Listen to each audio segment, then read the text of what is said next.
যারা প্রতি বছর নতুন চারা তৈরি করতে পারেন না এবং রিপোর্টিংয়েরও সমস্যা রয়েছে, তাদের জন্য আজকের ভিডিওতে আমি পুরনো চন্দ্রমল্লিকার মাদার গাছ থেকে শুধুমাত্র একটু পরিচর্যা করে কিভাবে প্রচুর ফুল পাওয়া সম্ভব নতুন চারা তৈরি না করেও, সেটাই আমি দেখাবো।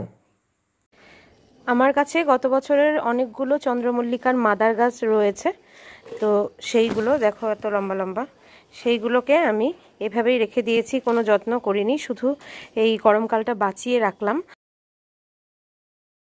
আজকে এই গাছগুলোকে আমি একটু পরিষ্কার করব আর এর সঙ্গে কিছু কাজ করব আমি। তো এই গাছগুলো শেডের নিচেই ছিল, এই যে শেডের নিচেই ছিল, যার জন্য ডাইরেক্ট জল পাইনি, কিন্তু জলের ছিটে, বৃষ্টির জলের ছিটে কিন্তু এর মধ্যে এসছে।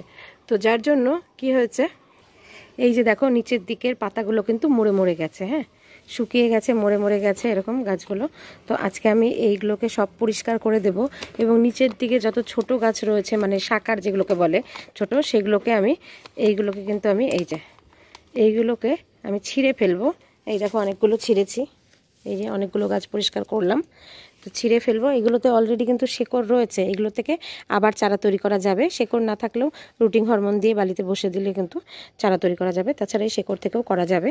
তো এইগুলো থেকে আমি করব, চারা তৈরি করব। তো এইগুলো পরিষ্কার করার পর আমি পরিষ্কার করে নিয়ে পরে দেখাবো।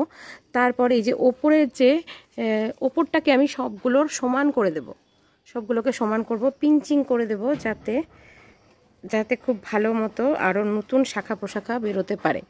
তো সেই জন্য এই যে পিঞ্চিং করে দিচ্ছি এবং সবগুলোকে সমান করে দেব। তারপর এই গাছগুলোকে আমি বেঁধে দেব।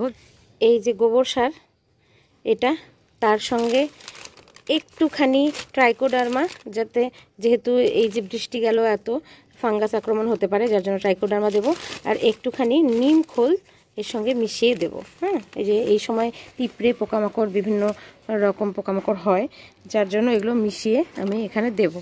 তো এইটা আগে পরিষ্কার করে বেঁধে নিচ্ছি, তারপর দেখাচ্ছি।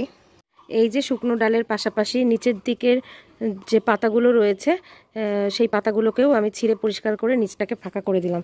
এই দেখো সব পাতা পরিষ্কার করেছে, আর তারপর এটাকে বেঁধে দিলাম। বেঁধে দিয়ে ওপর থেকে দেখো পিঞ্চিং করে দিয়েছি। আর এখনও অনেক গাছে আমার কুড়ি ছিল, এই যে দেখো এখনও কুড়ি রয়েছে, ফুল ফুটছে। তো সেই কুড়িগুলোকে আমি ছিঁড়ে দিলাম। এখানে যে এগুলোতে অনেক কুড়ি ছিল, কুড়িগুলোকে কিন্তু আমি কেটে দিলাম।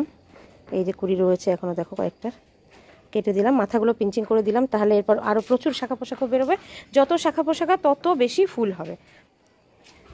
এবার মাটিটাকে আমি একটু খুঁচিয়ে দিচ্ছি।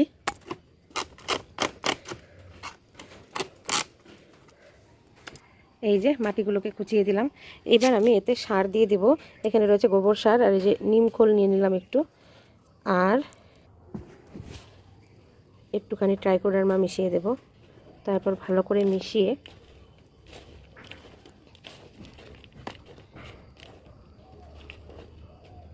এটা 1 মুঠ 2 মুঠ করে এখানে আমি দিয়ে দেব।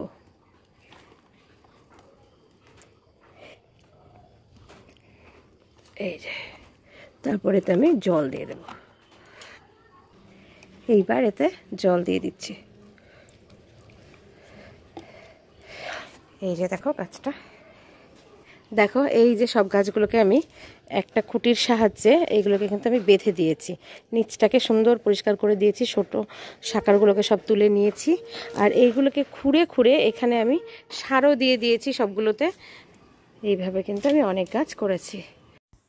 তাহলে এভাবে চাইলে জুলাই আগস্ট মাসে এইগুলোকে এইভাবে পরিচর্যাও করে দেওয়া যেতে পারে। তারপর যেটা রুটিন পরিচর্যা সেটা তো করতেই হবে, আর অথবা এগুলোকে আবার রিপোর্টও করে নেওয়া যেতে পারে, তাহলে কিন্তু আরও ভালো ফুল পাওয়া যাবে। গত বছর আমি শুধু এইভাবে পরিচর্যা করেই এইরকম ফুল কিন্তু পেয়েছিলাম, দারুণ ফুল ফুটেছিল। আমি রিপোর্টও করিনি, কিচ্ছু করিনি। এই বছর দিয়ে আমার এই গাছগুলো কিন্তু 3 বছর হয়ে গেল, 3 বছরের পুরনো গাছ, এবং আমি এইভাবেই করলাম, এইভাবেই কিন্তু এবছর এই গাছগুলো থেকে ফুল নেব। আর নতুন 2-1টা এখান থেকে কাটিং বসিয়েছি, সেগুলো থেকে নতুন কয়েকটা চারাও হবে। তো এইভাবেও কিন্তু সবাই তোমরা করতে পারো।